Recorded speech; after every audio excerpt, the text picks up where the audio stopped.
Hello and নমস্কার। আমার নাম ডক্টর পায়েল দাস। আমি consultant psychiatrist, national neuroscience centre, PLS hospital কমপ্লেক্সে। অক্টোবর 10 আমরা মেন্টাল হেলথ ডে হিসেবে পালন করি।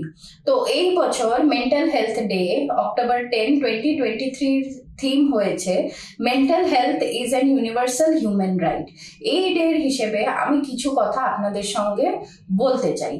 প্রথম হয়েছে, আমাদের যখন জ্বর হয় বা অন্য কোনো ডিজিজ হয়, অসুস্থতা হয়, তখন আমরা আমাদের চারিদিকে অনেক লোকজন পাই যারা আমাদেরকে হেল্প করে, ডাক্তার দেখাতে হেল্প করে, ওষুধপত্র নিয়ে হেল্প করে, খাবার দাবারে হেল্প করে।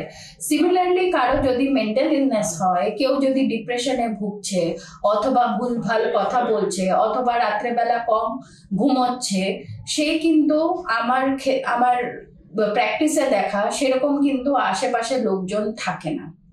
খুব কমই লোকজন থাকে যারা এরকম ধরনের পেশেন্টদেরকে সাপোর্ট করে। সেকেন্ডলি, এই ধরনের পেশেন্টদের ওষুধটা খেয়ে যাওয়া দরকার।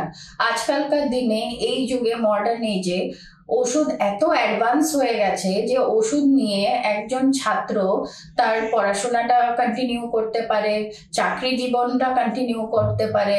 ইনফ্যাক্ট যদি বিয়ে থাও হয় তাহলে বিয়ের পরেও জীবনটাকে লিড করতে পারে with proper control, support, social support and proper medication.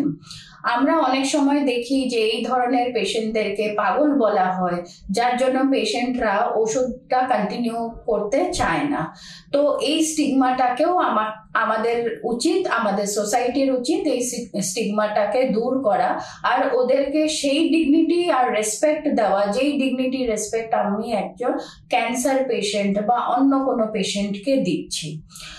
সেই কারণে আমি আজকে আপনাদের কাছে একটা রিকোয়েস্ট করছি যে চলুন আমরা সবাই মিলে মেন্টাল ইলনেস থেকে যারা সাফার করে তাদেরকে আপন করে ওদের আরো উন্নতির জন্য আমরা সেই চেষ্টাটা চালাই। Thank you.